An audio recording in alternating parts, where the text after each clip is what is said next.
Welcome to the Urban Influencers podcast. I'm your host Yolanda Neely for this show, and I guess the best word to say I'm very honored hearing this brother's music here. Sam Archer, how are you?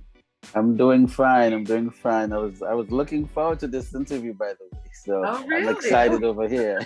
Oh, really, really, really? Okay. Yes, yes, I yes. mean, I'm a music connoisseur. I gotta say that I love good music. I've been that Hmm. way all my life. I think I was a music major in college. Oh, I okay. ended up getting on the radio, so it just kind of worked out a little bit differently. But and my and believe it or not, my I never wanted to be a DJ. I wanted to be an A&R person. That was Oh. my dream job. So I always listened to music, not like most folks. Wait, wait. You can still be an A&R if you'd like, You know, what? I'm gonna be a real Jamaican, you know. I'm gonna have 10 jobs, 10 jobs. Yeah, Hey, yeah, yeah. multi-string, yeah, I'll do it. It can So happen. it can happen. You never know. But Yes, yes. congratulations on your project. Well, thank you so much. Thank you so much. It's Well, I know we're going to get into it in the interview, but it was a lot of work. A It was lot a of work. lot of work. Um, I knew I was going to be going against the grain a little bit. Hmm. And then COVID didn't help, but it did help in some aspects. Right. Um, and the back and forth. And I think a lot of artists experience having to put their projects together, and then you had to work with the internet because you had to send the music, and then they have to send the vocals, and then you got to send it to the engineer, and My everything is all over the internet. You had to on emails and drop boxes and WeTransfers. And then you So had a couple of artists over in Africa too, right? yeah, they're two actually. They're from here, really. Okay. Afi Soul is originally from DC, but she also resides in Ghana. Okay. And Nadira Noorjahan, originally from Philly, and she also resides in Ghana as well. So, So so tell go us about ahead, go ahead. this project. Tell us about, I mean, first of all, you caught me with the video with Renee. I mean, right there, I was like, I just like, I put this permanent smile on my face, like, wait a minute, I wasn't expecting this. So when you got, there's so much good stuff. I don't even know how, if that's the single, I don't even know how you came up with that one even being the single, because you got a lot of good stuff on there. So, Well, yeah, let me start at the beginning. Well, mhm. not really the beginning. That's going to be a whole 5 hour show because it's going to be Oh, really long. But I was coming off of the tail end of my book here. It's called Hybrid Executive. I don't know if you ever heard about this, but this is a book geared for shameless plug. okay, I see. uh, Okay, Mr. Renaissance man. I wasn't planning to do it, but hey, Why not?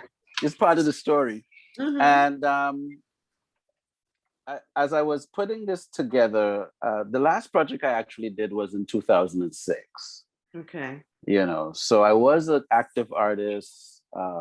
Most of the stuff I did was gospel. So I was part of the gospel fraternity for a few years. But I also did our secular music as well. And now being that I'm a producer, so different people would hire me for different things.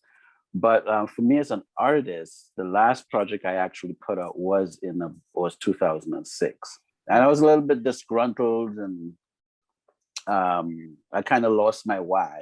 Well, Okay. the why you were, lost my why, and that was like 2006. Fast forward to 2013, I meet Nadira Okay. Noorjahan. She was looking for a producer at the time.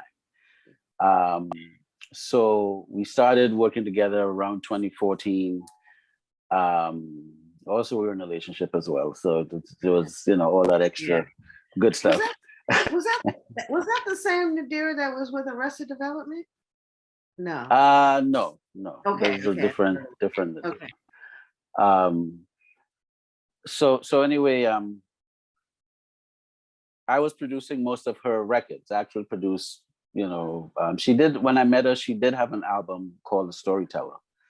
Okay. And after that, when we teamed up, I started producing, from Soul on Fire.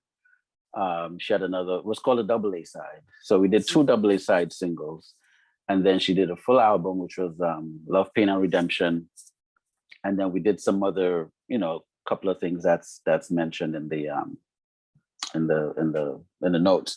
So anyway, around 2019, I'm finished with my book Hybrid Executive, and I had the audio version done for it, and I had this epiphany. I'm sitting there and I said, I'm telling people about the music industry and what to do and how to make it happen, and I haven't even put out a record for myself.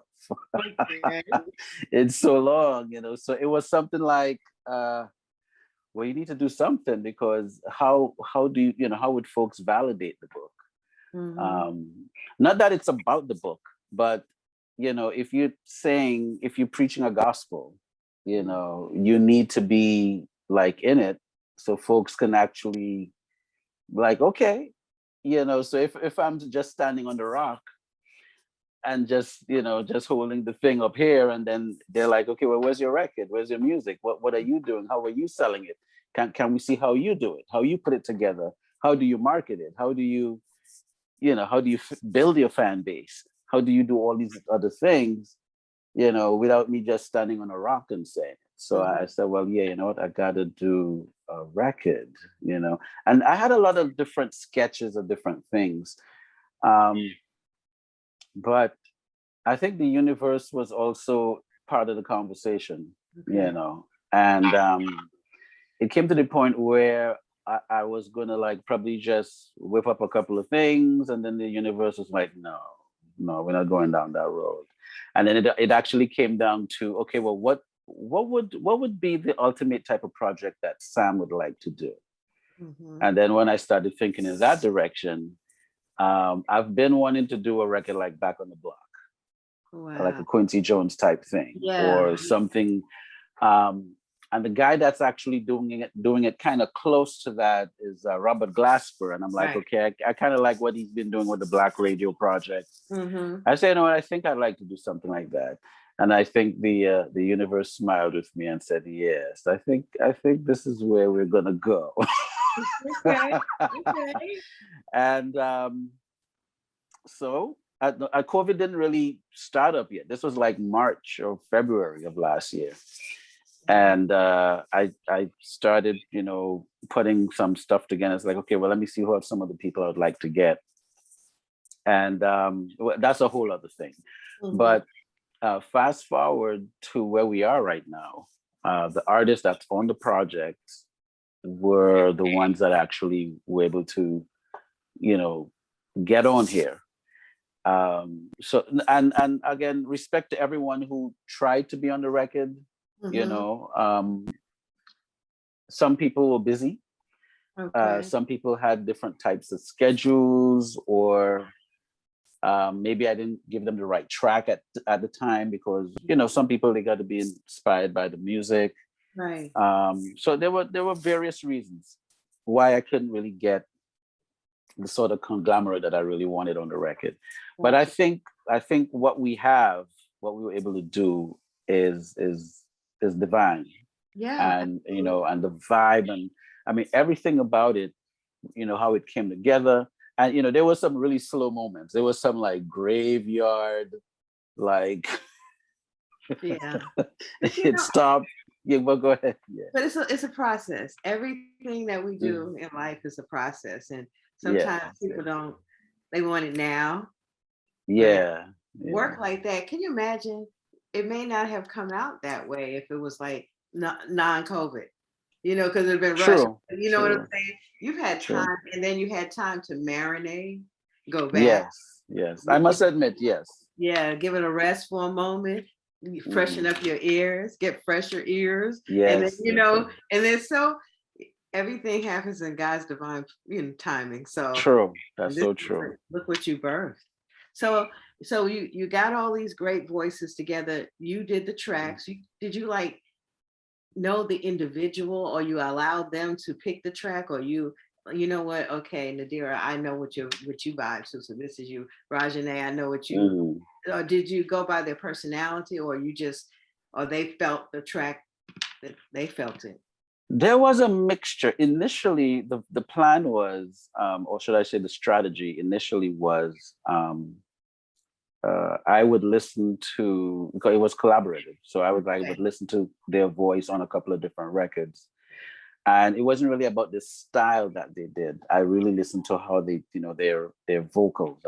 I tapped into how they sang, how their inflections, their execution, their Mm-hmm. tonality, the textures. And then that's what I was able to use to go and do the music. So Mm-hmm. I didn't just have tracks that I whipped up and said, all right, well, you sing this or you sing that and all of that. But some of that ended up happening Okay. because but most of the tracks, um, except for a few, when I actually sent the music, the artist was just totally open to doing it. Afi Soul was one of those people. Afi Okay. Soul didn't say, well, send me another track or send me a different thing. Or no, I sent her this track. I said, look, this is a track with your name on it. Then she did it free. And then I sent her another track, and then Okay. she did amazing. It Well, wasn't that's about, not that feeling amazing. this. She didn't really give me that energy. It was more like, okay, I see what you're doing. And then Mm, she jumped on it. okay. Same thing with Camille. Camille, Okay. sent her the track, she, you know, and even if I didn't have a chance to zone in to the artist, because I studied vocally what they're doing again, I can like listen to like something that I may have had prepared, um, and know that, okay, I think this would work for this artist.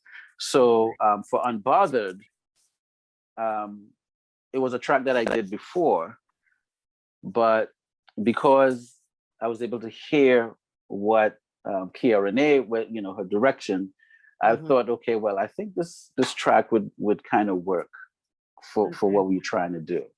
And then, so when I sent it to her, she was like, "Oh, dude, I could rock with this." Okay. So you had those um, instances, and then some instances, the person was like, "Okay, well, send me another one." Send me another one. So now it became more of, okay, well, let me change the dynamic and see what would make them tick. Mhm. And I think that is the job of a producer. A Right. producer has to be able to, you're like a psychologist. You got to know how to, because everyone is not the same. Mhm. But everyone is different. And a true story on the nostalgia record, very Okay. very true story on the nostalgia record. Um, it's the one of the weirdest things, and I couldn't make this up. So of course I told you that I had lost my Y at one point. Right. And throughout the relationship here and there, this was like a couple of years in. We were together for roughly about 6 years, 5 6 years. So halfway in, she started taking this initiative to be like, well, why are you not doing any music anymore? You're producing my stuff. You should be doing. I really didn't want to hear it. When you're like, you just turned off. I know. I had gotten to that point. um Mhm. and I think what it is where I sing from, not necessarily my musicianship, where I sing from, that place. I Mhm. don't just really sing to sing. I sing from a certain place. That place was damaged.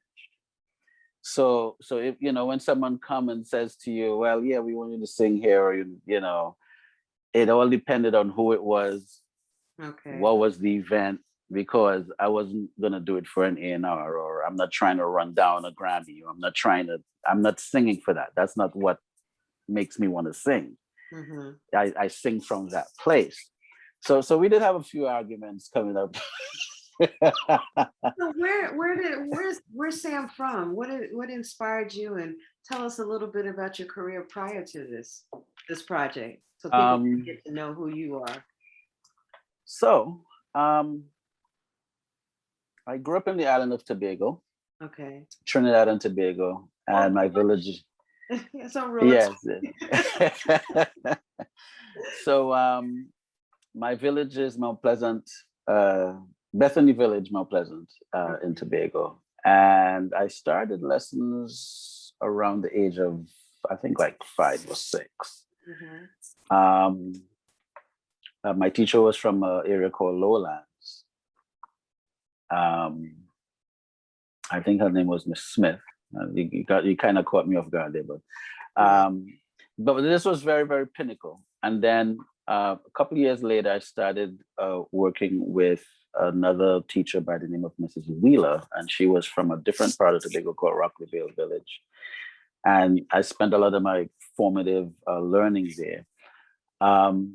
By the time I was about 8 years old, I was playing for assemblies in school, in an elementary school. And how that happened was I went to a Christian school. Okay. And if you're familiar with Seventh-day Adventists, they have this compound there. My grandmother is Seventh-day Adventist. Okay, so that's the faith. Okay, so that's the faith I grew up in. I'm Panamanian, so. Okay, so you get it. So anyway, we had this thing called Week of Prayer, and the high school wasn't too far from us. It's sort of like in the same compound. So I think the first couple of days in the week, one of my mentors who was teaching at the high school, he would bring some of the students who can play to come and play for a song service. And there was this particular day they didn't come. So then I went and I told the teacher, hey, I could play for song service. And then he says, really? That's, yeah. So he said, all right, go, let's see. And then I actually played, they called the song, I played it. And all the kids were like, oh, he plays? Wow. So of course they didn't sing. They were like looking like, oh my God, he's playing. Wow. So then after that song, the teacher goes, okay, guys, we know that Sammy can play now. You guys, let's start singing on the next song, please. And that went on for, went to high school. Then I started playing in high school, becoming more proficient. And then my church we had an orchestra there. We call it the Joyful Noise Orchestra, and it was a lot of mixed instruments. So a lot of wind, and I played this melodica. So it's a keyboard that you blow into. Yeah, I know it well. Yeah, so I played that instrument for a couple of years, and and steel pan. I did experience some pan. Okay, was you influenced by doing some soca? Soca, calypso, but soca is pretty young. When I was coming up, it was still calypso. Okay, so calypso is the parent genre, and then soca is sort of like what dancehall is to reggae. Okay. Soca is the calypso. So you have calypso, and then it evolved, and soca is what derived. So it's sort of like the same streamline, but it's. I gotta tell you a secret. Tell me a secret. Yeah. I grew up with Byron Lee and the Dragonaires. Okay. Yes. He actually they came to Tobago a couple of times. Okay. Yeah, they would come to Tobago. Now they were more of a cover band.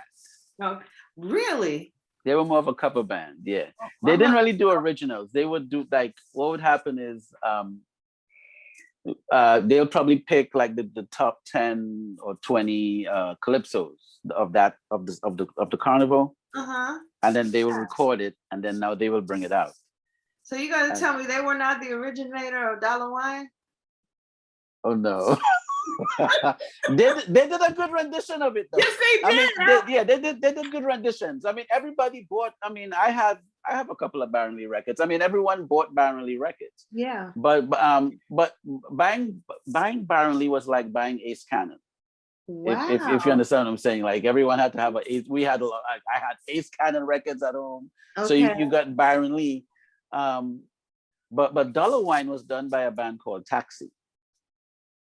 Wow. We have a soca. Well, how about the Mighty Sparrow? We're getting off topic here, but I just have That's to okay. We're chopping it up. It's fun. Sparrow is the king. Yes, Okay. he is. He has. It was him and Kitchener that was sparring for who got the most road marches. I think Lord Kitchener may have won him in terms of road marches, or what we call a road march. But in terms of his influence to the music, he is still highly regarded as Wow. as a. I just want to bust out and say, good morning, Mr. Walker. I come to see your daughter. Hey, Mr. C, I grew up Yes. tell too many people Yes. be like, what are you? But you say you have a Panama, right? You're from Panama. My mother was born in Nicaragua, raised in Panama. So more Panamanians are more like they like calypso. They like Okay. they like it's like a fusion. They like, of course, salsa and merengue because they got the Latino side, but they love calypso music. So that's how I grew up with. Well, what you said there is interesting because one of my favorite artists that does calypso and soca, who is David Rudder, he had a song called Panama. Wow, I'm gonna have to find that. Yes. So his name is David Rudder. Oh, David Rudder. Okay. And I think, if I'm not mistaken, I think it's he has an album called Haiti. Oh wow. So the Haiti album, and so and check that out.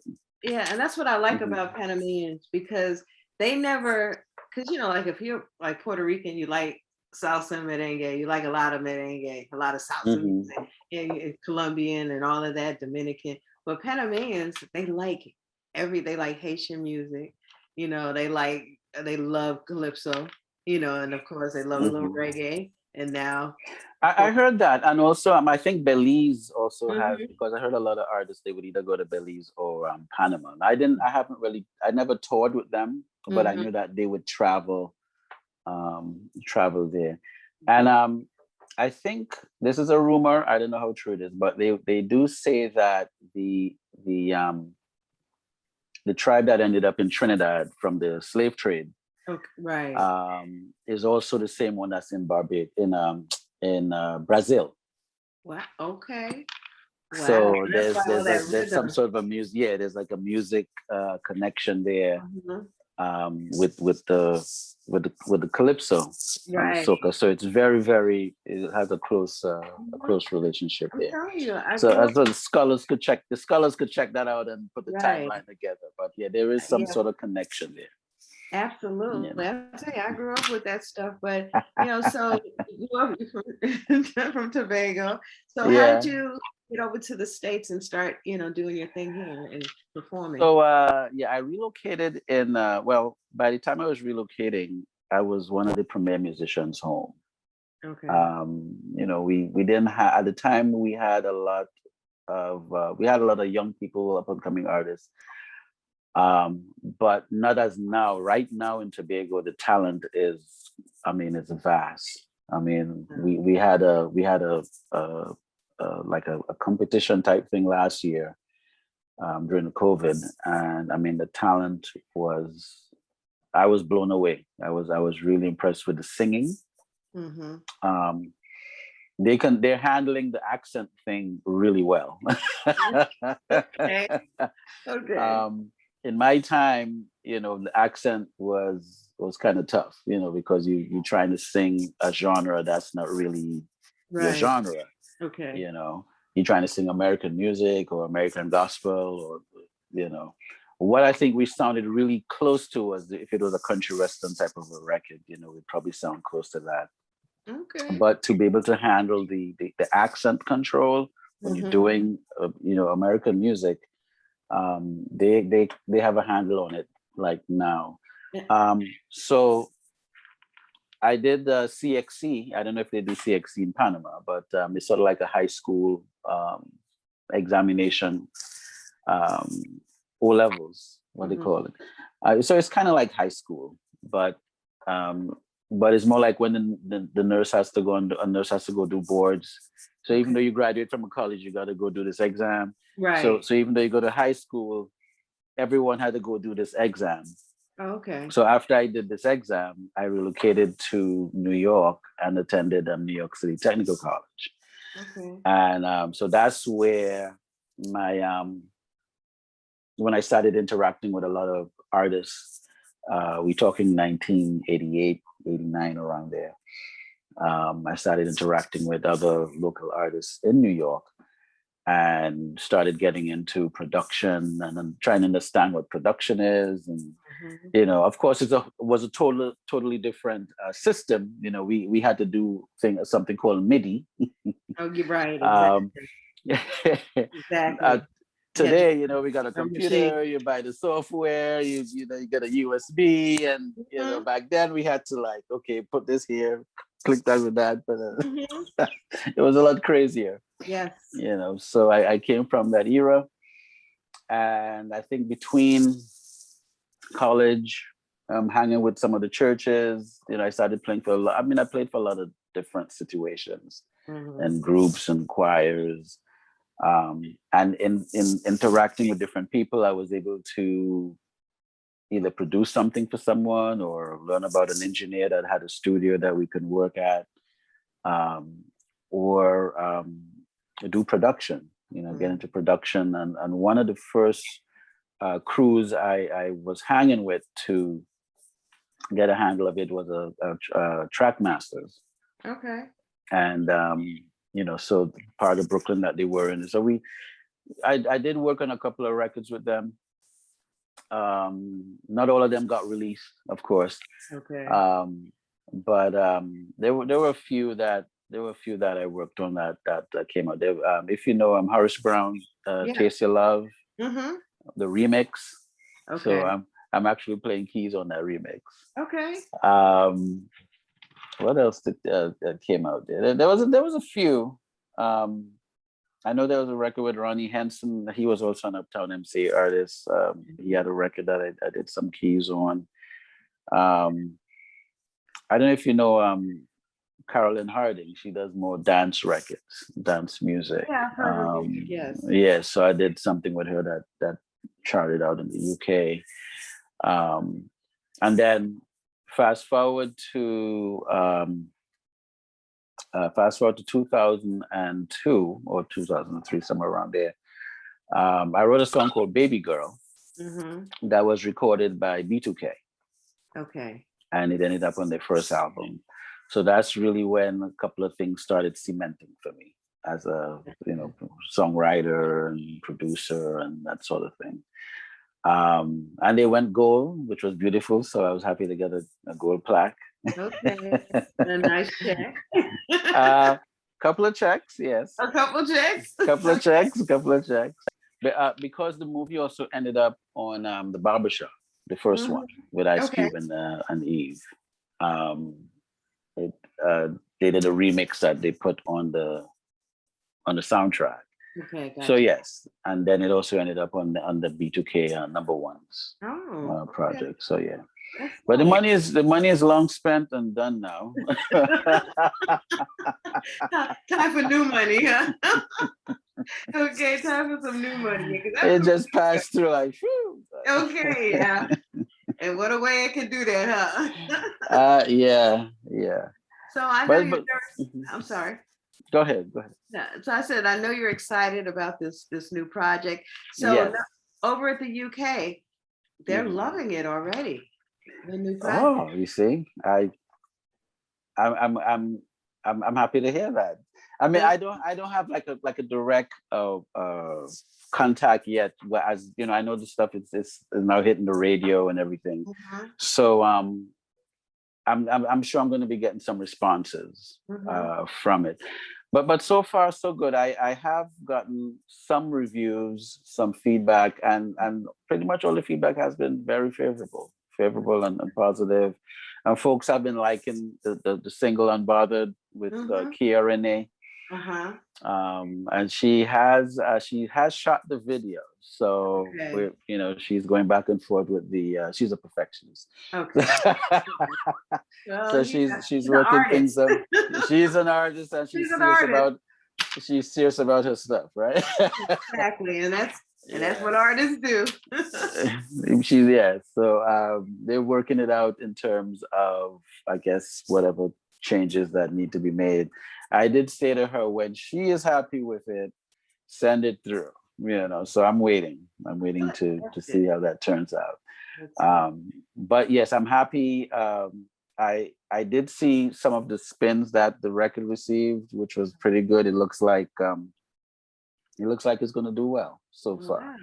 Wow. Looks like it's Okay. going to do well. So, Yeah. so are you guys going to try to do a tour? What happens next when this project is completed? I would like to do something. I guess with we're still on the tail end of. I'm saying tail end loosely here, but we're on the tail end of COVID, so I am not sure how as to the reality that we can do it as. And then it's such a huge project, and everyone is living in different places. Right. So it's a little bit in the air. What I may have to. I'm thinking I may have to put like whoever could be on the record. I can team up with them, maybe 2 or 3 of the artists, Right. and then they would have to learn everyone else's song, so to speak. Gotcha. So like when when you go live, you can just pretty much do the song, right? And just present that to the audience. So it might have to be something like we go. Rajane is in Chicago. Okay. Kia Renee is in Texas. Afi Soul is between here and Ghana. Yeah. Nadir is in Ghana. Right. So someone would have to really love that record and say, could you guys tour the UK and really put the money up and say, well, yeah, you're gonna have to buy everybody a ticket. Exactly. That's where the expense is gonna come from. That's what's gonna happen. People gotta fly in, you gotta feed them, you gotta travel, you gotta practice, you gotta put a band together, so we'll see how it goes. We'll see. But I am looking to do some live situations, some live performances. So that's something in the work that's on the list to do. It's on the list to try to get done. But I'm happy how the record is happening. It's not happening. It's not like an instant, like we put it out and everybody's going crazy. It's sort of like it's coming in like a fog or something. And it's just taking its time. Right. and then people, when they eventually get to check it out, then they realize, oh, I like this, then so they play it again and play it again, so it's sort of it's making its way in. Right. It's making its way in, and you heard it today. So exactly. You sent it to me, I think about a week ago, or so ago. And I said, let me go back and because I know I was going to sit down and chop it up with you. And I'm like, so I just said, I like to be prepared. Yes. Nothing wrong with that. Yeah, I like to be prepared. So I was like, okay. Yeah, like I said, I saw the YouTube with the Rajanam. Okay, I stopped. Let's go check out a little bit more. I started going down, and I'm like, wow. So I just want a copy. Yes, we're working on the pressing. We're working on getting some hard copies. A lot of what you see me do in terms of the marketing is credit to my degree I got from Full Sail University. Okay. Shout out to the Full Sail alumni. Okay. I did the music business program there. So I call it a marketing degree. I mean, it was kick ass. I mean, they don't just give it to you. You got to work for that. I mean, wholesale is no joke. So you got to work for it. And so although eventually I would want to hand over certain duties to professionals that do it. Right. For the starting, I'm just doing a few strategic things to, so with the video, with the press releases, with the promotion, and there are other things coming. Actually, this interview is one of those things. Okay. Yes. So Yes. so yeah, so it's we have some other things that's in the works that we're looking forward to do and help get the music out there and Okay. get folks interested in it. So when is it going to be available for? And again, what is the name of the project? Soul Music Vineyard. I love the name. Yeah, Soul Music Vineyard. That was a divine name too. Yes. Okay. How did you come up with that? You know, I started playing with the word soul music. I knew I wanted to hang in the soul genre, or in terms of just the ideology of it or the thought of it. And being that the music is somewhat what it's our version of grown and sexy. Now it's not really. Now I do have some young people on there, like here Renee and Jamia. They're like the youngins that's on the project. So I think one of Jamia's songs has a little trap vibe on it. Right. But overall, the project has you really feel the warmth, the soul. It's not too aggressive. It's just right. That was the idea. I wanted it to feel like a really nice glass of wine. Yeah. So when I said soul music vineyard, I was like, and then I started visualizing. And I think when if I start visualizing, it means that I tapped into that vibe. Right. And I started thinking of actually a vineyard with all the whole grapes and stuff. And I'm like, that would be nice. It would be nice. So it became part of the visual. And I a lot of times when I have a working title, I may not use it in the end. So this was the working title of the project. Right. And by the time we got down to the end, I was like, well, I don't really feel anything else but this. So this is what it became. Grown. And the music reflects it. It's very grown, very sexy, very.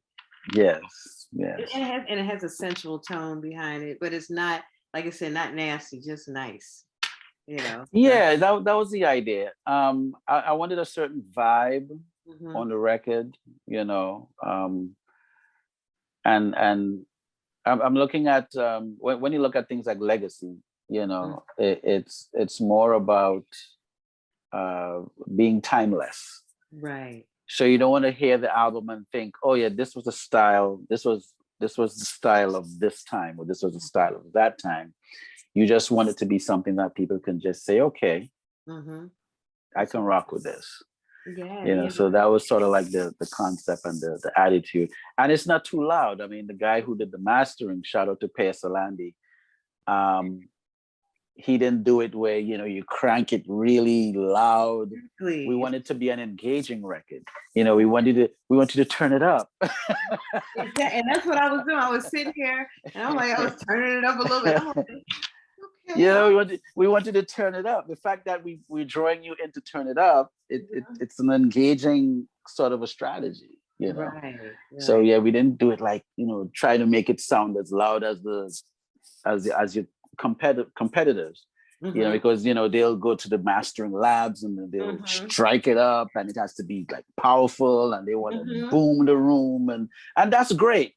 Yeah. I just thought, all right, you know what, this will be a little bit different, a little bit warmer, and not too hot, not too loud, and I want people to, I need to hear a little more of this and actually make that action, So I think that was a really good, like I said, as a producer, you got to be a psychologist, right?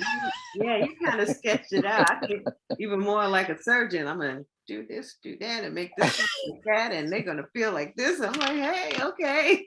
Yeah, in some aspects, yes. Yeah, that's what's up. But we're looking forward to it. So it's out, or when is it coming out?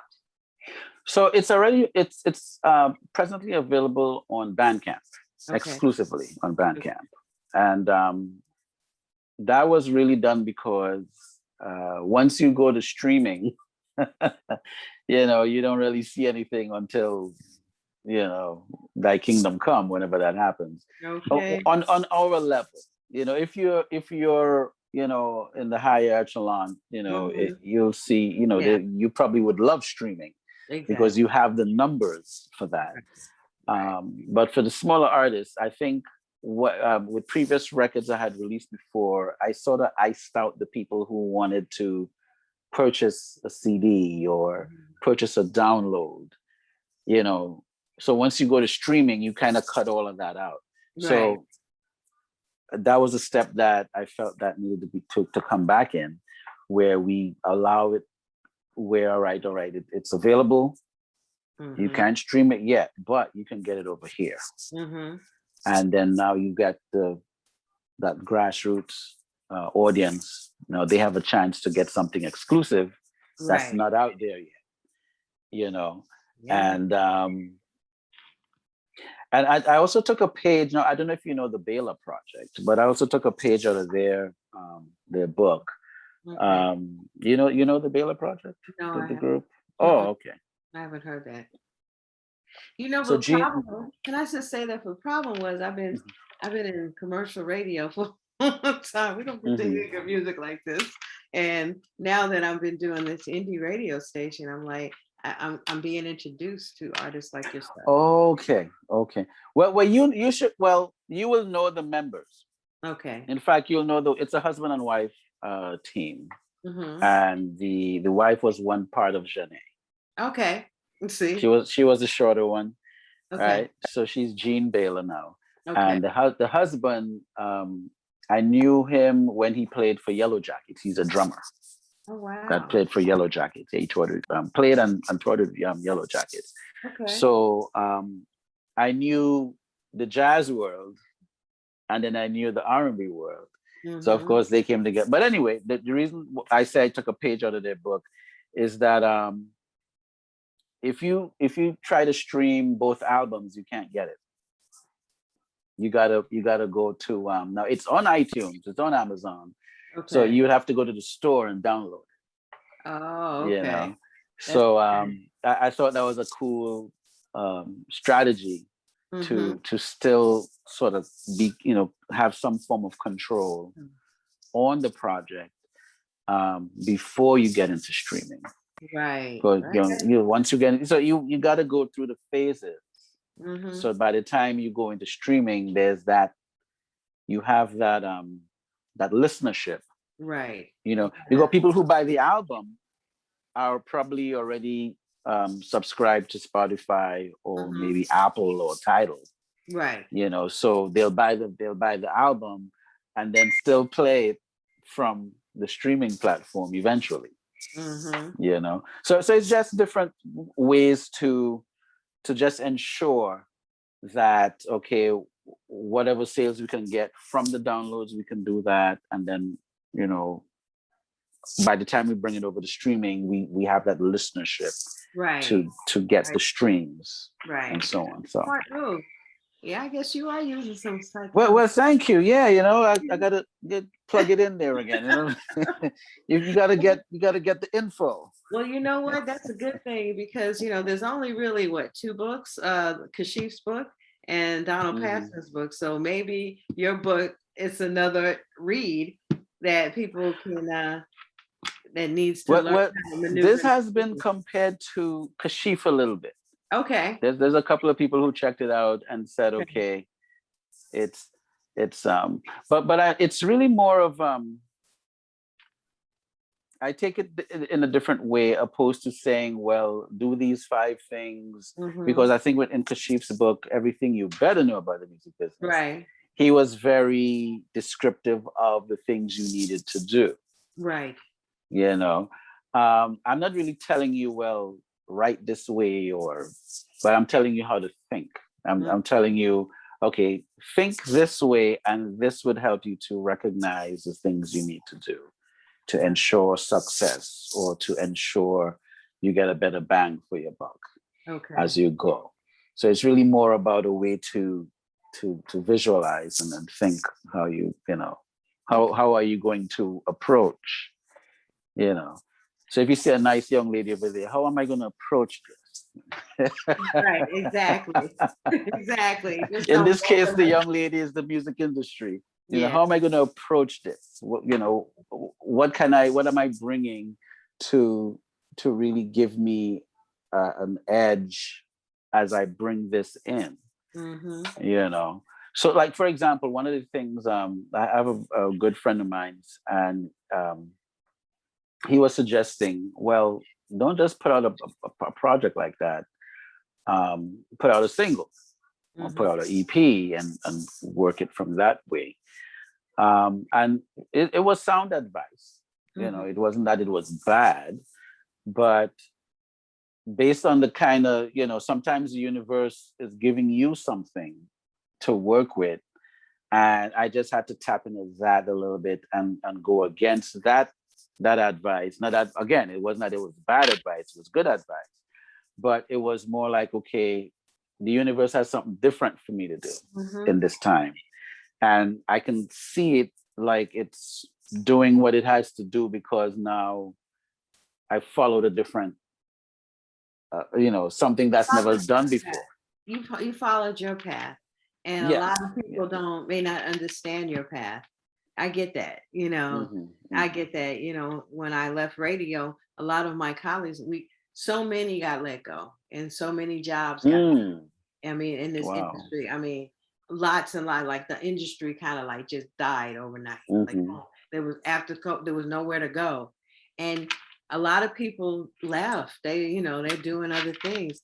And I sat there and I'm like, this is what you do. How are you going to do it? How are you going to make what you do, what you've learned, what you've been doing for 38 years, still make it profitable for you? So you're right. I had to sit down and really be strategic on how I'm going to approach this business at my age now. Because ageism is really what, that's a real thing. And I don't care how many people are, how talented you are or what you're doing. It's beautiful. I'm glad, but when you get to a certain age, it's not, the phone's not. And I'm gonna tell you something. It's crazy because a year before I was let go when the company did their layoff, Bishop T.D. Jakes came to my church. And he said, and this is what he said, and I quote, he said, what happens when you turn 50, 60 years old and the phone stops ringing? What's your next plan? And from that moment, my mind said, what is your next plan? Because you're approaching this age group that, everything's about the image and the youth and that's, the hippie hop. And, that's why I sound like my uncle now, the hippity hop. I love rap, I love some of it myself, but it's like, you have to think. It's real. It's real. Because I don't want to see a 50-year-old hip hopper. I'm just, it doesn't, there's some out here. Snoop is still doing his thing, but they're established along the way. But you coming out for the first time with your if you're coming out for the first time, you better have something amazing. Okay, you better have the heat because you like grayed out and doing your thing. You're like, oh my Lord, I'm sitting up here with these babies. I'm like, everybody gonna look at you crazy. So I say it in that sense. And there's people who in their 40s, they still have that. And I ain't mad at them, but okay now. Look at your competition. It's the same way in radio. What are you gonna do? How are you gonna fit? How are you gonna flow into that the music that's out now? And do you even understand the lingo? I remember I was filling in with somebody and on the hip hop station, and I realized at that moment I don't even speak that language anymore. So what did the kids say? Yo, say it's lit. is lit. It's Okay. lit. What's lit? So I had to like, okay, you know what? This is what I do. This is my lane over here. But how do I get back to that lane? And so Yes, yes. it's and so I can appreciate the way you approach this project like that Hmm. because you took that and you put it together and you came up with something that's really dope. Plus, you still incorporate that youth, so it's not Yes, yes. and that's the Hmm. key. Just because you may be of age, you don't have to be old. And that's That's what's smart. up. Yeah. And now people don't know how to do that. That's a hard job, but you've accomplished it. It doesn't Well, sound thank right. you, Yeah, thank you, it and doesn't shout out sound. to all the artists on the project. Mm-hmm. They gave up themselves. Everyone worked really hard. It wasn't the pushover type thing. Right. Um, one of I think Camille, when she did she was writing and she sent me the sketch, and I was trying to give her a little deadline, and then she said, "You can't rush greatness." She's right. I say, you're right. I say, She's right. when you're done, then we will. That's you called know, patience, and that comes with yeah, maturity. You yeah, just like, you know what? You're right. yeah. I couldn't be mad. I said, it was good, but everyone worked really, really, really hard. Okay. It was a lot of sacrifice. So we're all happy with where it went. Mhm. Rajane was one of the last to come in Okay. on the project. Um, and her song it's crazy. I'm trying to figure out how we're gonna release that one because Exactly. I mean, that's what drew me. I mean, that's when I went, what? Okay. shout out to Rajane. Yeah, Shout out to yeah. Roger. I was blown. And I was like, okay. I, So and actually after we did that record, that's when I said, I need to do a little orchestra thing in the beginning of that, so you hear the little violins coming in the beginning before the song begins, yes. I'm you telling know. you, I stopped in my tracks and I went, okay. Yeah, yeah. But So but that could be that her record could really be one of those records that sneak up on you like Long Island Iced Tea. yes, It just sneaks up on you because exactly. it has that bass, and you Mhm. like it if they really do it right, Mhm. it's gonna cause some damage. Yes. So Yeah. I feel that it's gonna cause some damage. I just, I just hope you're gonna do it. I mean, you're making I all believe this. yeah, I believe it's gonna Wrote the happen. book. I mean, you wrote the book. Well, yeah, that too. So now I gotta get the audio thing out now, and so Exactly. on. Now there's a book out, So Yeah. yeah, we We should have like get the book and the project. co-marketing. And co-marketing. I'm just And do trying my to little make shameless plug again. exactly. Absolutely, absolutely. And Yeah. you also have a digital magazine as well, right? Yes, musilog.com. Mm-hmm. And we have a sister publication called musilogwoman.com. Okay. And so musilog.com was really a class project. Yeah. And while I attended Full Sail, my introduction to marketing class, we had to do a blog. Okay. So it was something I actually did on Blogger initially.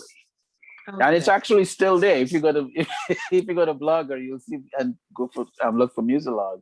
You'll Mm-hmm. see but that was a class I actually got graded on that. Wow. And then it grew from there. I started well, I tapped into I don't know how much time we have, but quick story. Um, there was a sister by the name of Priscilla Chapman. I don't know if you ever heard of her, Okay. but she was a publicist, a sister that was she had a company called Pretty Special. Mm-hmm. And while I attended New York City Technical College, one of my friends took me to a paper called the Big Apple After 5 News that was in an area called Clinton Hill. Okay. And his name is Richard White. He was doing arts and advertising at New York City Tech at the time. And so he went to this paper and he was helping them with the printery. So this day I went there and he introduces me to the editor, which was Gloria. And he says, Gloria, this is Sam. And so I'm there, and she says, yes, Sam. What does he do? He's a musician, and he writes for the paper at school. I actually did something for the New Tech Times at that time. So she says, oh, he writes. What he wrote about? And then she says, he's music. She says, well, you know what? I need a music writer here. And I'm like, what? Oh, wow. They're making choices for me in the conversation. So I go, and what? So then she points to the corner, and there's all these green envelopes. And these records came from Profile Records. Okay. Back in the vinyl. Yes. And so of course you had Dana Dane and Special Ed and who else? There was a couple of groups from that era. And so she said, well, yeah, take these and come with some articles. And that's how I met Priscilla. I started writing at Big Apple After 5 News, started reviewing the albums. And then I get the publicist calls the paper and say, I need your writer to come to a launch. And I go to this launch, and it's she was representing oh my God, what's her name? What's the artist that remade Don't Make Me Over? Oh God. Don't. What's her name again? Oh God. It's on the tip of my tongue. Don't make me, don't. That's her. I know exactly who oh my God. I can't what's remember. her name again? I'm gonna get in trouble. I'm supposed to know her like Sybil. Yes. It was her launch. She had just dropped a record. I think it might have been for Next Plateau Records. Yes. And I went to that launch because I was writing the articles there, and Priscilla Chapman was actually handling that. So this was like in the early 90s, late 80s, early 90s. Fast forward to when I did the Musilog thing at Full Sail. I reconnected with Priscilla again, and actually started that journey where she was managing artists, and they needed write-ups and so on. So Musilog has been operating since 2010. Okay. So it's been there for a little minute, and it's growing. I didn't really make it like an advertising platform. I because I'm not exactly sure what it is yet. Okay. But we've been consistent with stories, with articles, with releases. And it's I have an audience that like what it is. So I'm working on growing that audience. And then we have Music Love Woman, which of course, there's a lot of female artists, and women have a little more complications than men do, right? Not complicated in a negative way, but they're just more parts to work out. yeah. So there's some more layers of the onion you have to peel. Yeah. So Music Love Woman, is catering to that. And we just actually revamped it about probably might have been like maybe 2 months ago. We sort of revamped. So it's a new updated version of the Musilog Woman. So your audience can check it out, go subscribe. Now we have some really great articles, some great contributors over there. And yeah, it's part of what we do. You're just a Renaissance man, Sam Archer. You write books, got blogs, produce, and write. And to sing, you just recording artist, you just do it all. I'm on the rough side of the mountain. It's gotta get it done. It's good. Definitely. Well, the little engine that could, Hey, you chucking along. I mean, it's taking a moment, but you chucking. Yes, when it stops. yes. That's when you're like, okay, come on. You just That's put your what's foot up. on that gas and just keep, come on, you can make it. Yeah. Yeah. But I know this is going to be a great project for you. I pray that you Hmm. get it out to all the right ears, and it seems like you're heading in that direction. Because I mean, Thank you so much. I appreciate this interview. I appreciate your viewing audience. Yes, I, I'm just working all the avenues I can, okay, and I think with the artists on there, I'm introducing them to my audience. They're introducing me to their audience. hmm So I think that's also another collective, yes, another advantage. yes, a Um, collective effort to make it. and we call it, I'm not even calling it an album. I'm calling it an experience. The Soul Music Vineyard experience. And we breaking a lot of the rules. I told the artist, look, have fun with the songs. We don't have to, fit into this 2.5 minute window or this 3.5 minute window. I mean, I love radio, but I may have to do special edits for radio. But Right. I mean, we got 5 and 6 minute songs on this record. Okay. We have instrumentals on this record. hmm So it's probably going to be some form of a phenomenal culture, something. I don't know what it's going to do, but I think it's just, people are slowly but surely getting a whiff of the project and liking it. So I'm just really hoping for the best with it. Well, I think you hit the nail on the head. Let it marinate, let it just do what it do, bubble around. Yeah. Just go Yeah. ahead and do your thing. So, and then I probably won't be able to talk to you anymore because you're gonna be so just messing Well, with but you. I know you're messing with me because I'm normally on the same side with you on Mondays. Exactly. See, exactly. 'Cause we do this. You're a reporter. I'm a reporter for the Urban Yeah, Influence. yeah, yeah. So this We is. talked to a lot of great up and coming artists or Mhm, artists that's been out and trying to get their projects out on an indie level. So, mhm, that's why I have an appreciation for the urban influences because again, I have not been exposed to artists like you as long as I've been in radio. So, mm, because it's different. I mean, so being around a lot of indie stations and being a part of this was a new direction for me as well.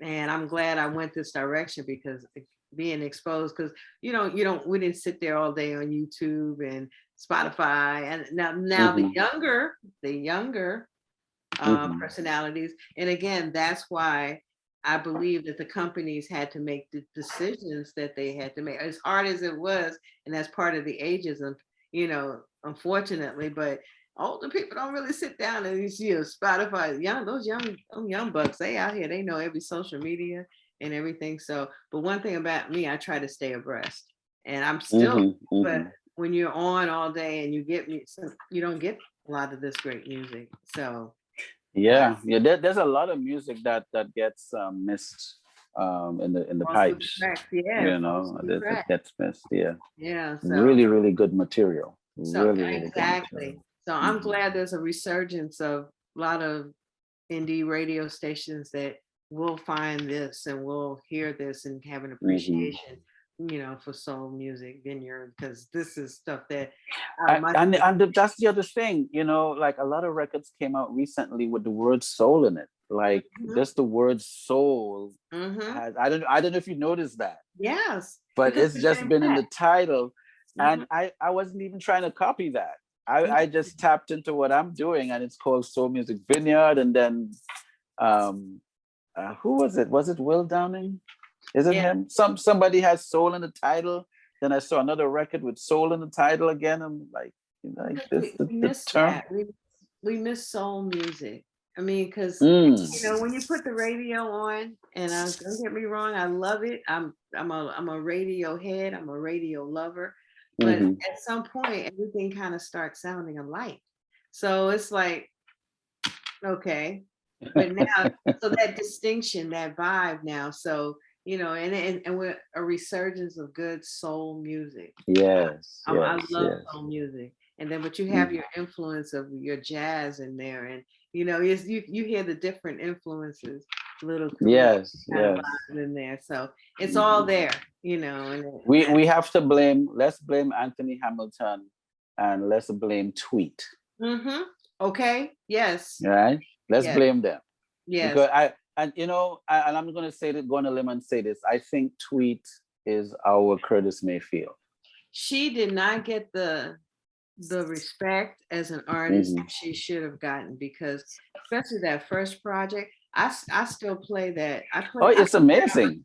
I play that on my station. I play on my station. The cigarettes record was such a real life thing for me.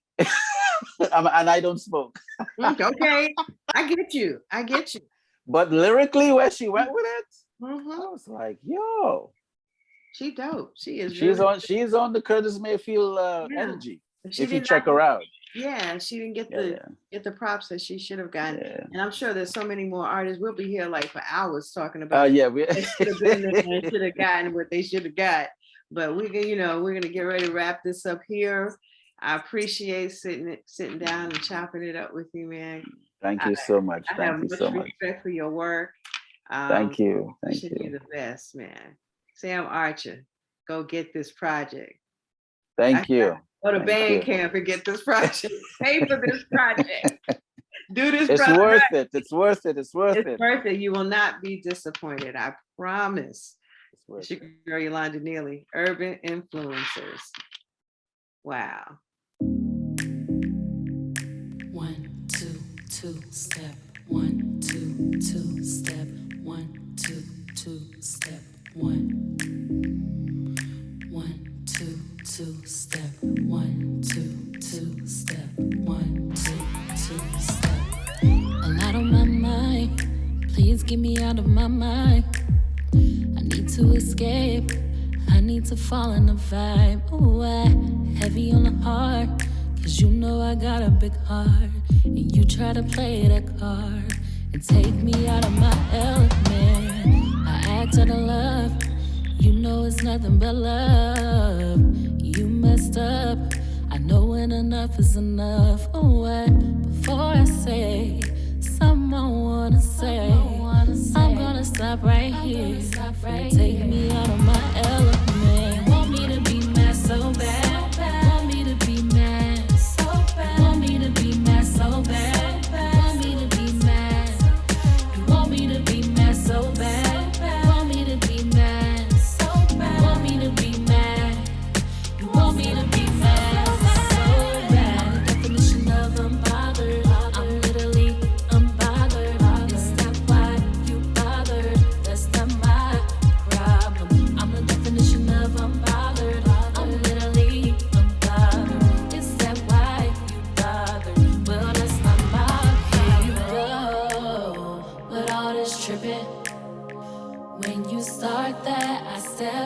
I'm chillin'.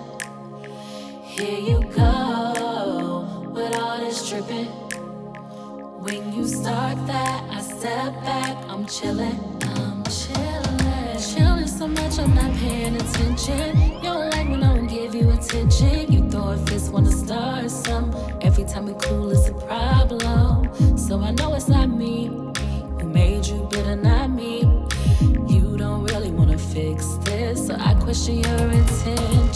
You want me to be mad so bad. You want me to be mad so bad. You want me to be mad so bad. You want me to be mad.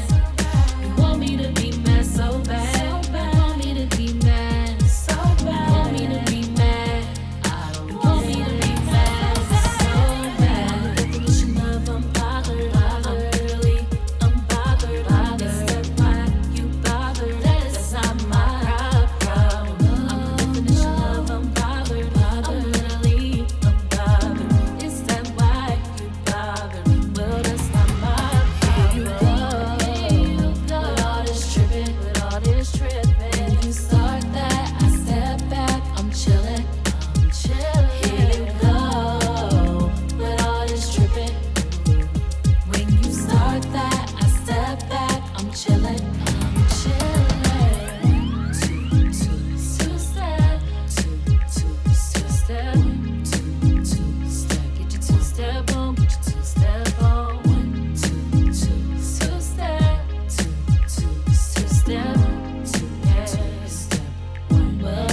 now rocking with the best.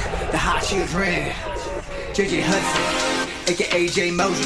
About to hit that. Bang up, bang up, bang up, bang up, bang up.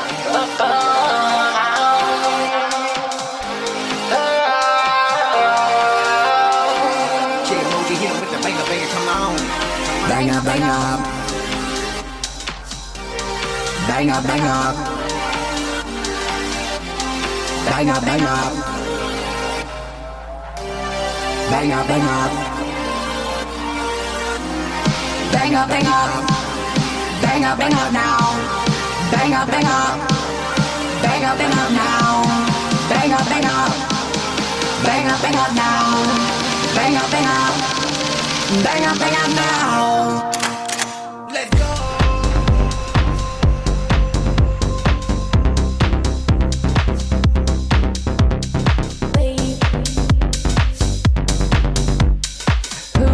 You are trying to fight with me.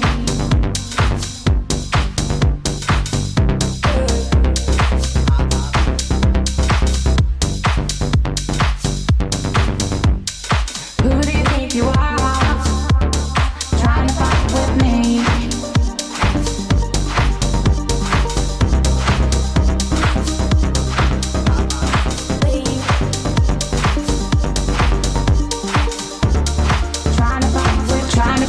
Trying to fight with me.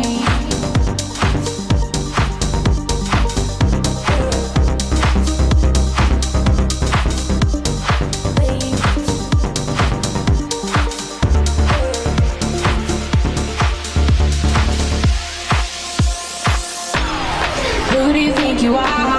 Trying to fuck with me. You think you're a superstar, but I'm a fucking OG. I know you wanna get with me. Take me back to your house, but I'm gonna steal your money and put my glove in your mouth. Bang up, bang up.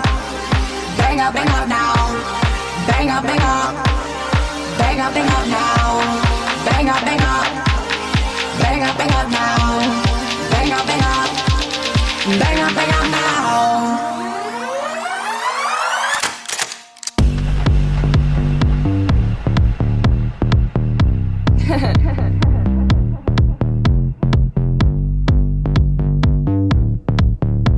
Let's go.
Bring it back now.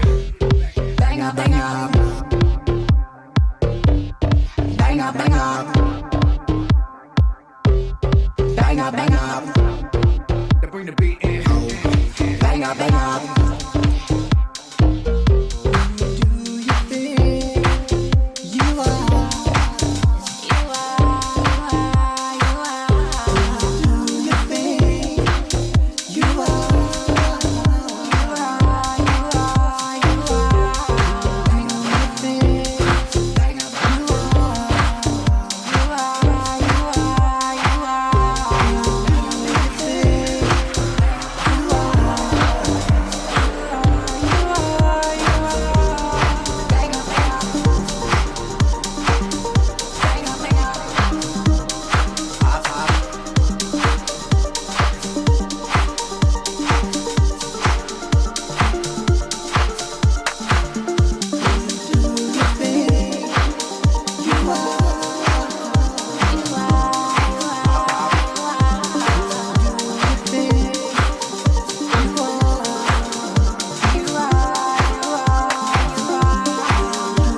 You can relax, already roll to one. You can pull up, smoke and enjoy the function. Pull up, burn another one. Pull up, already roll to one. You can relax, already roll to one. You can pull up, smoke and enjoy the function. Pull up, burn another one.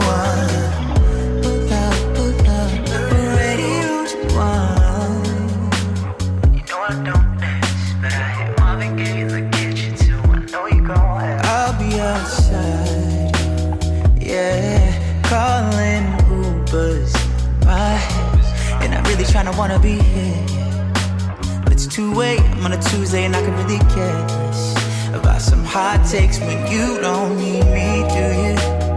You don't need me, do you?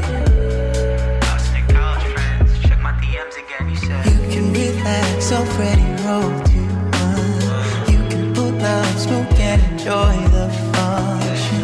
Pull up, burn another one. Pull up. You can relax, already rolled you on. You can pull up, smoke and enjoy the function. Pull up, burn another one. Pull up, already rolled you on. You know I don't show. Take you up on your offer, take a puff and stay longer. Maybe even say, wait, not that, cause we only kicking it. And I only think about you all the time. To be honest though, you don't seem into it. Damn, why this shit so strong? And why they talk so long? And why everybody have the same damn toe bag? Don't it feel like you don't see me, do you? You don't see me, do you? I'm out in the street again. My Uber was messaging. He said, I'm only 7 minutes away. I'm only 7 minutes away. I'm only 7 minutes.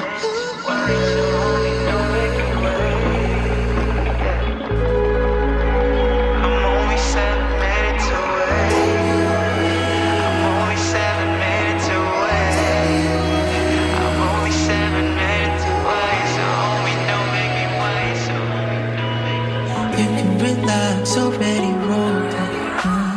You can pull up, smoke and enjoy the function. Pull up, burn another one. Pull up, already rolled you one. You can relax, already rolled you one. You can pull up, smoke and enjoy this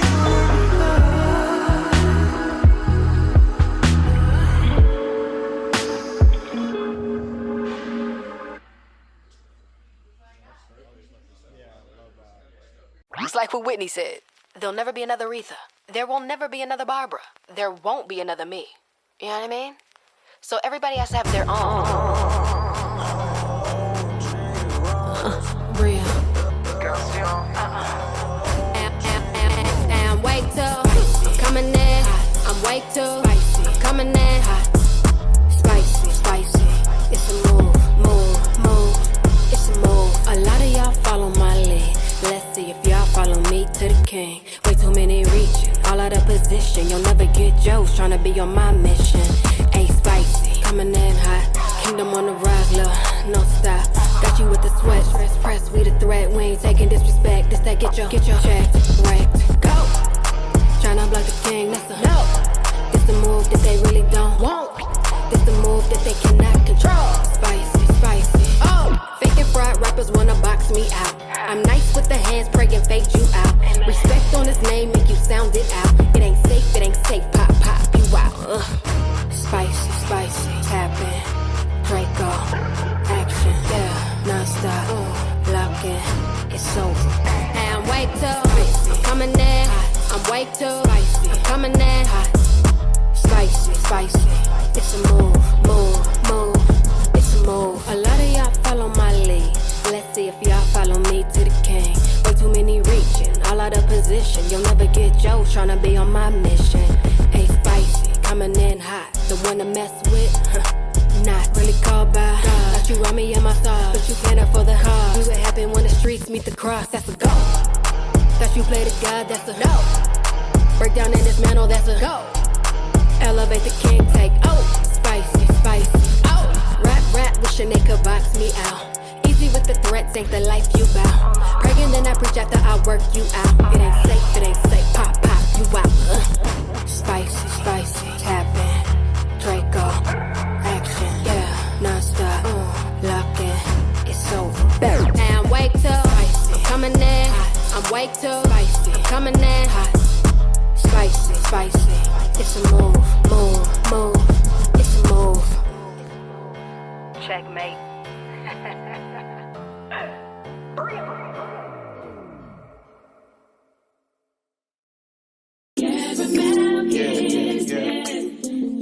God bless your life, Chuck life. We love you. Church, let's go.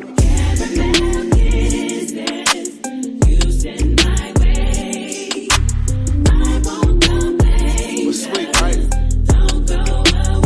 What's sweet? Wow. That love. Love, the sweetest thing I ever known.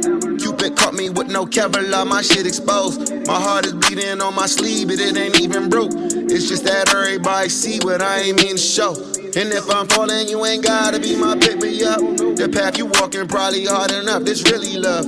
I'm really going through some problems I won't share with her. I let her walk and pray that God will send her when I'm good. Don't be geeking on no one, spend that week all alone. I've been chasing these goals, I've been unreachable, don't I? It's facetious to think that she may be squeezing this boy. You don't really know people till y'all be speaking to lawyers. It's your job, your passion. It's your passion, your love. It's your love, your world. Is your world not enough? If you chase it and chase it, will it be bag or be girl? Until you carry them both, nothing is caramel though. What's sweet?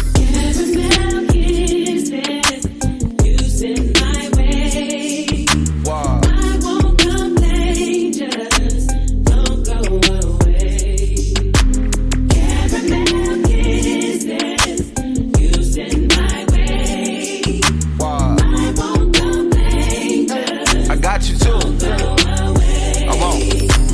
Bag chasing, activated, like I'm focused. I be at this paper.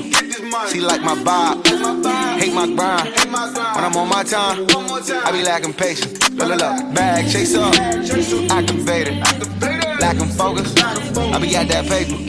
Shawty like my vibe, shawty hate my grind. When I'm on my time, I be lacking patience. I know she like attention. Initially I dished it, but now I'm on this mission. I guess that's insufficient. And bitches ain't your competition. You viral, they wishing. It's just my admiration for you rival my ambition.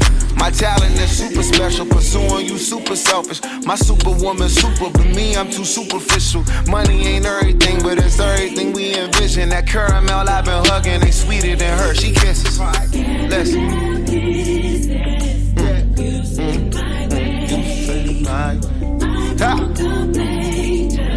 Hold up. Better job, like that.